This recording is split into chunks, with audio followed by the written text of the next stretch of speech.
As you can see this on the screen, income and expenditure account हमें बनाना है, balance sheet बनानी है अगेन 31 मार्च 2007 की। Receipt and payment account is given, receipts given, balance brought down, subscription 2005 2006 के, 2006 2007 2007 2008 के, and entrance fees, locker rent, revenue from up refreshment, income from refreshments, investment, payment दिया हुआ है, सैलरी वेजेस के payments दिए हैं, एक्सपेंसेस हैं, फ्री होल्ड लैंड ली है, स्टेशनरी, रेट्स, रिफ्रेशमेंट एक्सपेंसेस हैं, टेलीफोन चार्जेस हैं, इन्वेस्टमेंट्स है, audit fee and balance carried down. Balance brought down, balance carried down हमेशा कैश के बैलेंसेज होते हैं जो बैलेंस शीट के अंदर जाते हैं। तो हमें देखना है कौन कौन सी चीज़ें इनकम एंड एक्सपेंडिचर में जाएंगी और कौन कौन सी चीज़ें हमारी बैलेंस शीट में जाएंगी। See the additional information, there are 1800 members, each paying an annual subscription of 200 and 8,000 were in arrear for 2005-2006 as on April 1, 2006. ठीक है, ये सब्सक्रिप्शन से रिलेटेड है। That entry we will do in income and expenditure account. Second, on 31 March 2007 the rate were prepaid to June 2007, the charge paid every year being 24,000। मतलब जून तक payment होती है, तो हमें ध्यान रखना है कितना प्रीपेड होता है हर साल। There was an outstanding telephone bill 1400 on March 31st 2007। तो आउटस्टैंडिंग है, लाइबिलिटी में जाएगा, बैलेंस शीट में, and adjustment and income and expenditure account. Outstanding salary expenses भी दिया है अगेन, लेकिन ये 2006 के हैं, 2800। स्टेशनरी का opening balance and closing balance दिया है, that is stock of stationery. On 31 March 2006 building दी है, पुरानी बिल्डिंग मतलब लास्ट ईयर की है, 4 लाख का, एंड उसका डेप्रिसिएशन दिया है 2.5%। इन्वेस्टमेंट्स दी हैं 8 लाख की, that is again last year का बैलेंस है। 2007 31 March income accrued on investment, जो बाकी है हमें लेना 1500, जो हमारी एडजस्टमेंट है बैलेंस शीट में भी जाएगी as well as in income and expenditure account. Let's see, income and expenditure account बनाते हैं, बैलेंस शीट बनाते हैं, opening and closing. First will make opening, then income and expenditure, and then closing balance sheet. अब हम बना रहे हैं income and expenditure account, balance sheet opening वाली एंड क्लोजिंग वाली। जो भी बोला हो वो बनाना है, जो अगर ओपनिंग बैलेंस शीट नहीं बोली है बनाने के लिए तो भी बनाना ही है, क्योंकि कैपिटल फंड कैसे निकलेगा, नहीं निकलेगा, इसके लिए ओपनिंग बैलेंस शीट बनानी ही पड़ेगी। चाहिए तो वर्किंग नोट में बना लो, कोई दिक्कत नहीं है, लेकिन चाहिए, बनाना पड़ेगा। चलो सबसे पहले देखते हैं हमें एसेट साइड पे क्या क्या था। सबसे पहले रिसिप्ट एंड पेमेंट के ओपनिंग बैलेंस जो होता है वो यहाँ सीधा सीधा लिख लिया जाता है, cash in hand, that was 41,000। ठीक है, तो ओपनिंग बैलेंस हमें लिखना है। अब हमें क्या करना है, हमें ढूंढनी है चीज़ें, हमें ढूंढनी पड़ेंगी नीचे के इन्फॉर्मेशन को देखकर, ऊपर के सारे इन्फॉर्मेशन को देखकर कि पिछले साल से क्या क्या चीज़ें रिलेट करती हैं, ढूंढनी पड़ेंगी। हम ढूंढ नहीं पाएंगे तो हम ओपनिंग बैलेंस शीट भी नहीं बना पाएंगे। सो उसके लिए सबसे पहले अगर आप इन्फॉर्मेशंस में जाओ तो हमें दिख रहा है साफ, सबसे पहला इन्फॉर्मेशन दिया था सब्सक्रिप्शन का, उसमें सब्सक्रिप्शन अरियर में थे, है ना, लास्ट ईयर के अरियर्स थे सब्सक्रिप्शन के अंदर 8,000 के, वो ऑब्वियसली मेरे लास्ट ईयर में एसेट में लिखा गया होगा, है ना, एसेट में लिखा जाएगा at the end of the last year. ठीक है, तो वो पहला वाला पार्ट हमें समझ में आया। फिर एक दिया हुआ था कि रेट है, रेट्स क्या हैं, 24,000 रेट है पूरे साल का। ठीक है, लेकिन वो जून तक भरा जाता है, हर साल जून तक भरा जाता है, मतलब मार्च छोड़ दो, अप्रैल मई जून 3 महीने का हर साल वो एक्स्ट्रा भरा जाता है, प्रीपेड भरा जाता है। 24 फॉर 12 मंथ्स, मतलब 1 महीने का कितना 2,000, 3 महीने का कितना 6,000, सिंपल है। तो ये जो प्रीपेड था वो हम लिखेंगे यहाँ पे, प्रीपेड रेट्स जो हम दे रहे थे वो 6,000। हमें ढूंढनी है चीज़ें, यही चीज़ समझा रही हूँ, सारी चीज़ें ढूंढनी है, कहाँ कौन सी चीज़ पिछले साल से रिलेट कर रही है, करंट से नहीं। स्टॉक था हमारे पास स्टेशनरी का, स्टॉक यहाँ लिखना पड़ेगा, कौन सा वाला stock, opening stock, opening stock in opening balance, closing stock in closing balance sheet. ठीक है, so opening stock it was given 2 lakh, sorry 2,000 not 2 lakh, इतना ज़्यादा नहीं था। ठीक है, उसके अलावा हमारे पास बिल्डिंग भी थी, इन्वेस्टमेंट्स भी थी। बिल्डिंग के अंदर लगने वाला है डेप्रिसिएशन, लेकिन वो डेप्रिसिएशन लगेगा क्लोजिंग में, ओपनिंग में नहीं। ओपनिंग में तो जितनी बिल्डिंग की वैल्यू है वो पूरी लिखी जाएगी, दैट इज 4 लाख, और उसका डेप्रिसिएशन निकाल कर यहाँ लिखा जाएगा। अगर मैं आपको बिल्डिंग यहाँ पे लिखूँ क्लोजिंग में, तो हम कितना लिखेंगे, बिल्डिंग में 2.5%, पहले 2% क्या होता है, 4 लाख का 2% इज 8,000, ठीक है। 0.5 का मतलब होता है इसका आधा परसेंट, दैट इज 2000, 2 + 8 10,000। तो बिल्डिंग में 4 लाख में से डेप्रीसिएशन माइनस हो जाता है यहाँ पे, सो दैट इज 3,90,000 की बिल्डिंग की वैल्यू क्लोजिंग में बची, जो हम निकाल कर डाल सकते हैं, साथ साथ वो डालते जाते हैं। प्रीपेड रेंट रेट्स यहाँ भी आएगा क्योंकि वो हर साल ही चल रहा है। प्रीपेड रेट साथ साथ करते जाते हैं तो वो ज़्यादा अच्छा रहेगा हमारे लिए।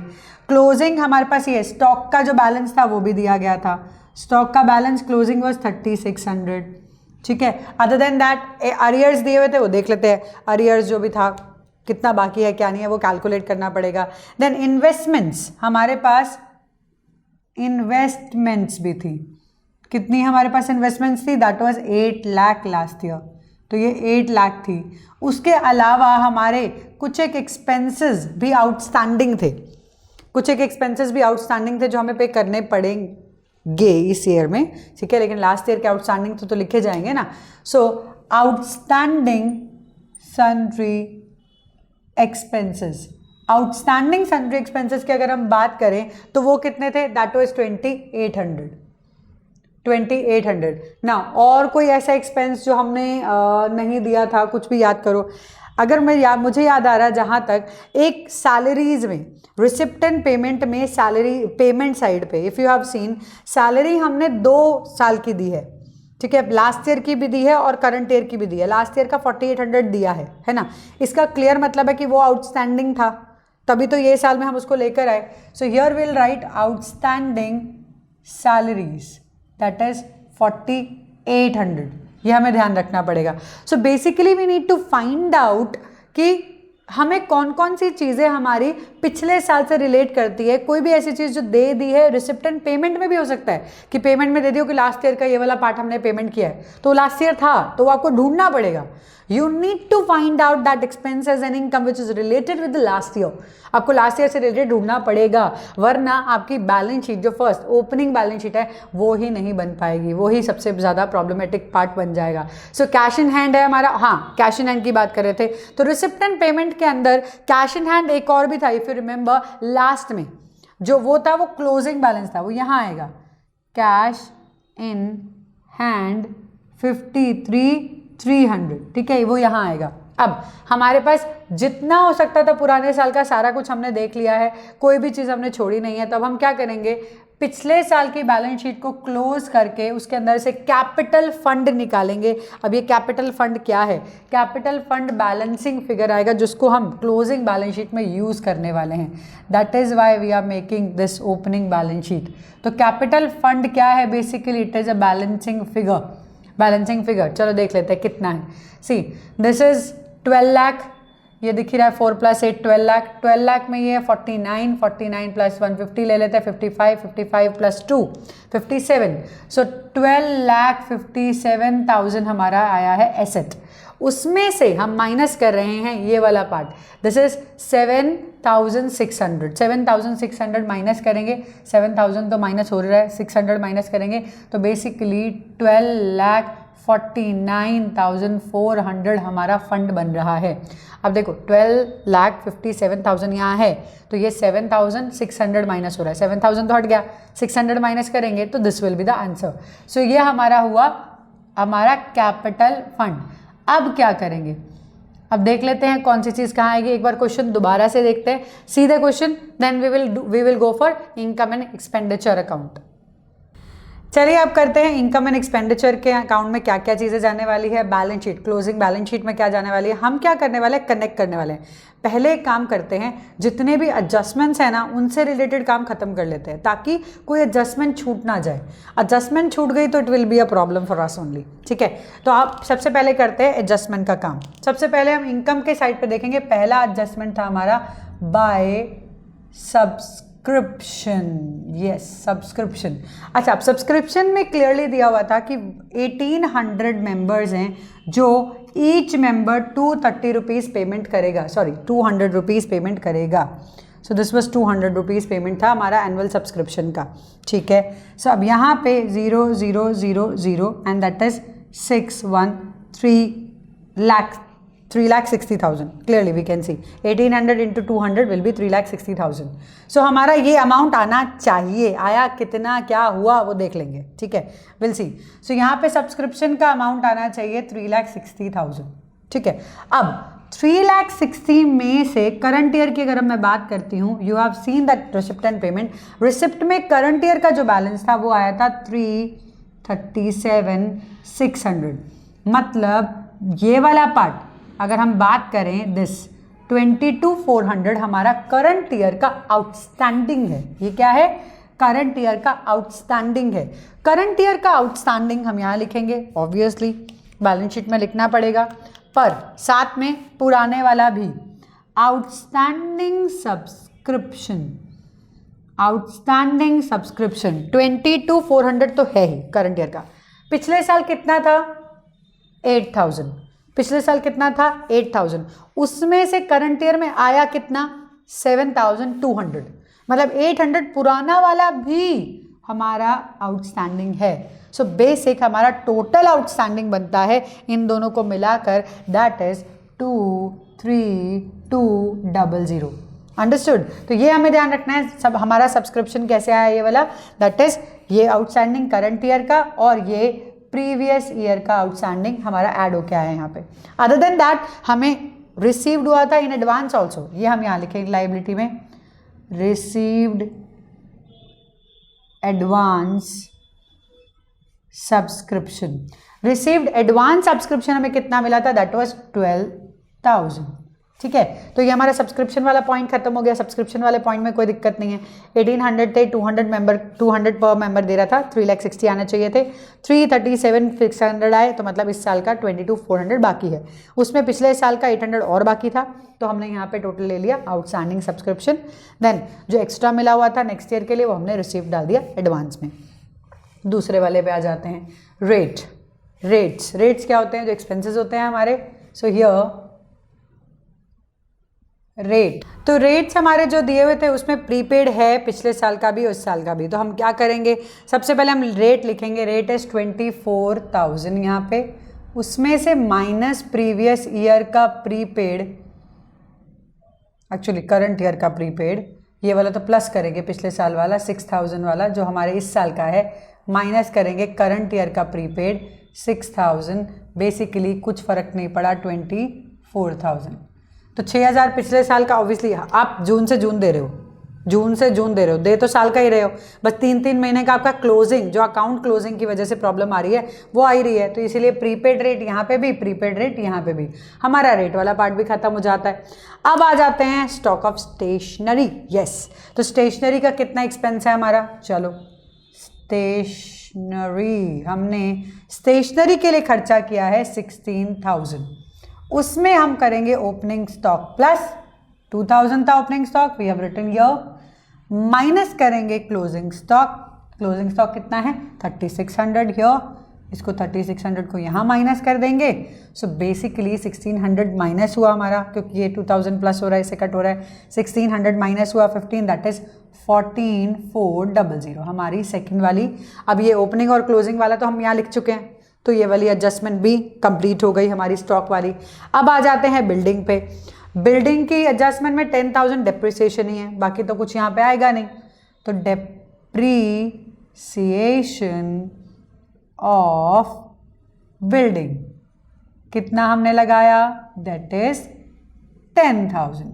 Okay, that is good. चलो, हमारा डेप्रिसिएशन भी कंप्लीट हो गया, हमारा एक और एडजस्टमेंट डन. इन्वेस्टमेंट्स की बात कर रहे हैं, उसके ऊपर अक्रूड इनकम है. अक्रूड इनकम मतलब आनी बाकी है. ठीक है, तो हम यहाँ पे by accrued income on investment 1,500 लिखेंगे. ठीक है, हमारी बैलेंस शीट के अंदर भी हम अक्रूड इन्वेस्टमेंट लिखेंगे. जो भी इनकम आने वाली है ना, तो हमारे लिए तो एसेट ही है, तो पैसा आएगा, तो यहाँ लिखेंगे accrued income, that is 1,500 which is related to the investments. ये वाला पार्ट भी हो गया. चलो next, telephone bill. Telephone bill में आउटस्टैंडिंग है, पहले लिख लेते कितना है टेलीफोन बिल.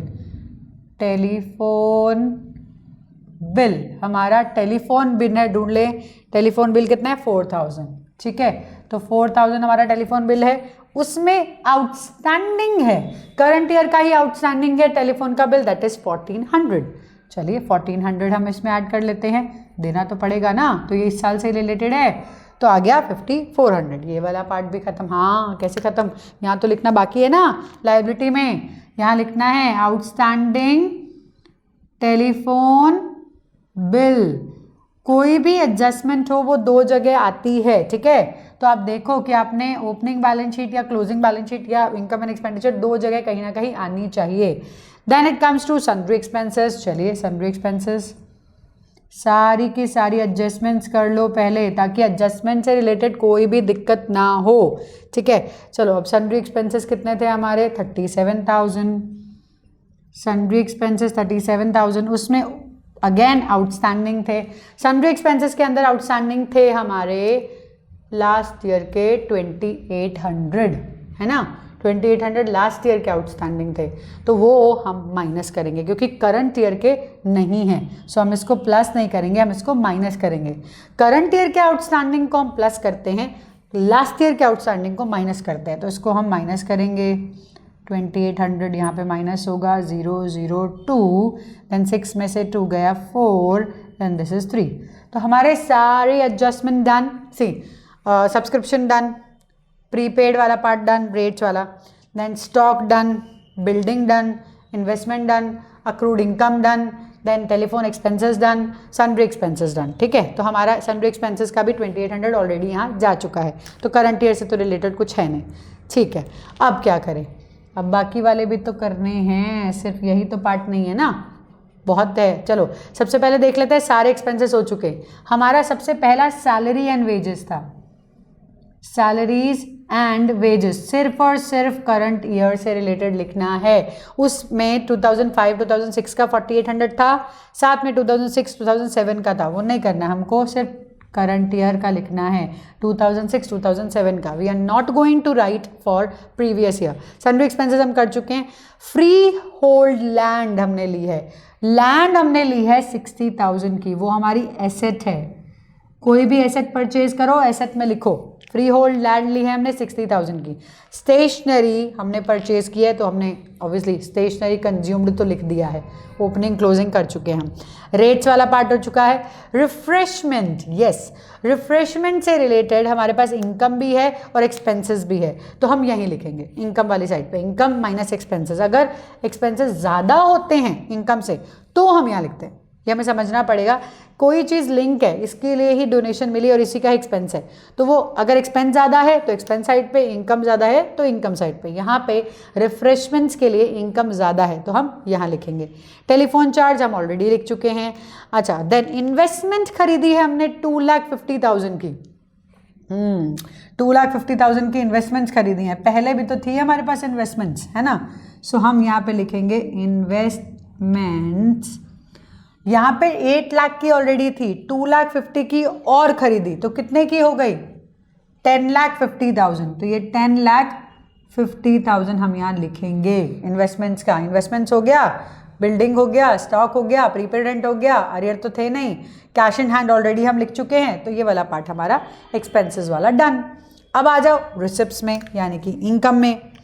बैलेंस हम डाल चुके हैं ऑलरेडी 41, फिर सब्सक्रिप्शन वाला अमाउंट भी डाल चुके हैं। अब आ जाते हैं एंट्रेंस फीस, लिखना है यहाँ पे एंट्रेंस फी। जब तक ना बोला जाए किसी चीज़ को कैपिटलाइज्ड करने के लिए, कैपिटलाइज मतलब जिसको हम लाइबिलिटी में डालेंगे, स्पेशल फंड की तरह उसको ट्रीट करेंगे, जब तक ना बोला जाए don't do that. Entrance fees, life membership fees तो होती ही है, वो तो पता है, वन आता है, रिकरिंग नहीं है, तो इसीलिए वो इनकम एंड एक्सपेंडिचर में नहीं आएगा।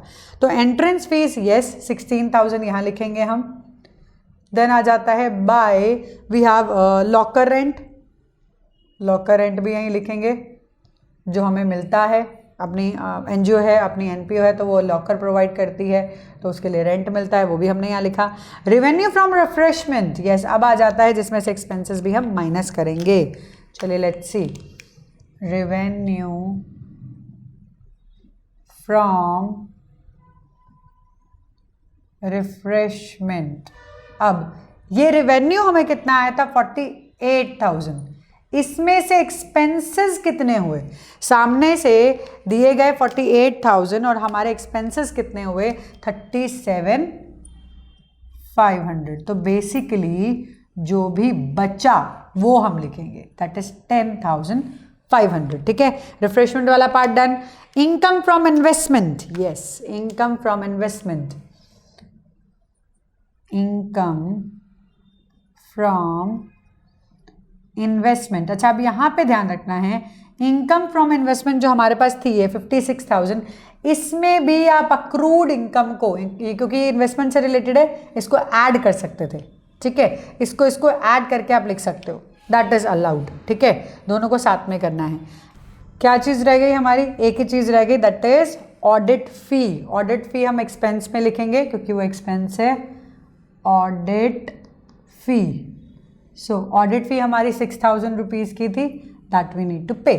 ठीक है, चलिए now we talk about next. अभी हमें निकालना पड़ेगा सरप्लस या डेफिसिट। ठीक है, यहाँ का टोटल करते हैं पहले, let's do the total here. 3,60,000, 15, ये दोनों साथ में लिख लेते हैं, 12,000। ठीक है, this will B 12 plus 58, 70, 70 plus 16, 86, 86 plus 86,000 plus 56,000 plus 3,60,000. So here answer will be how much? चलिए 6 6 12, 12 plus 8 0 2, that is 5,02,000. 5,02,000. अब क्या करेंगे, इसमें से एक्सपेंसेस को माइनस करेंगे। चलो एक्सपेंस का टोटल निकालते हैं, 24। अभी यहाँ पे तो कुछ ऐसा है नहीं जो ऐड ऑन होके प्लस माइनस करके कुछ अच्छा सा अमाउंट बने।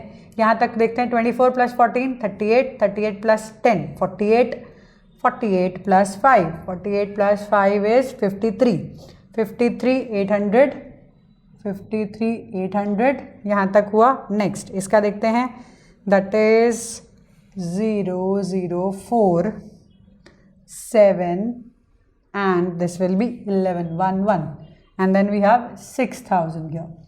चलिए 0 0, that is 12 1 2 10 7 17 1 6 7 1 177 200 करें माइनस। 5,02,000 में से हम माइनस करेंगे 177,200, 008, 11 में से 7 गए 4, 9 में से this is 2 and this is for this 3. तो 3,24,800 इज आर सरप्लस। क्या है हमारा सरप्लस? सरप्लस क्या होता है, जिसे हम ऐड करते हैं कैपिटल फंड में, कैपिटल फंड जो हम ओपनिंग बैलेंस शीट में से लेने वाले हैं। So that is 3,24,800। यहाँ पे टोटल 5,02,000। This is done. चलो आ जाओ यहाँ पे, कैपिटल फंड यहाँ से ऊपर से उठाएंगे। कैपिटल फंड कितना है हमारा, दैट इज 12,49,400 प्लस करेंगे सरप्लस। सरप्लस कितना, 3,24,800। चलिए 0 0 2 1 14 1 7 5 1, so 15,74,200 टोटल करें। This is how much, 13,600, 13,400 not 600 क्योंकि यहाँ तो 0 और आ जाएगा। तो हम क्या करते हैं, 15,74,200 प्लस करेंगे कितना, 13,400, 0,067,851, सो दैट इज 15,87,600। यहाँ देखते हैं लास्ट कितना आता है हमारा अमाउंट। चलिए लास्ट वन। तो अब एसेट साइड का भी टोटल हम करेंगे लायबिलिटी के हिसाब से। तो अगेन लायबिलिटी का टोटल 15,87,600 है। विल कैलकुलेट करके देख लो, एग्जैक्टली सेम है, 15,87,600। तो जब हमारी अगर बैलेंस शीट मैच हो जाए, ये हमारी बैलेंस शीट मैच हो गई, तो अगर मैच हो गई तो हमारा सम हो गया। ठीक है, तो अब कैलकुलेशन प्रॉपरली करना, अच्छे से प्रैक्टिस करो। Good luck.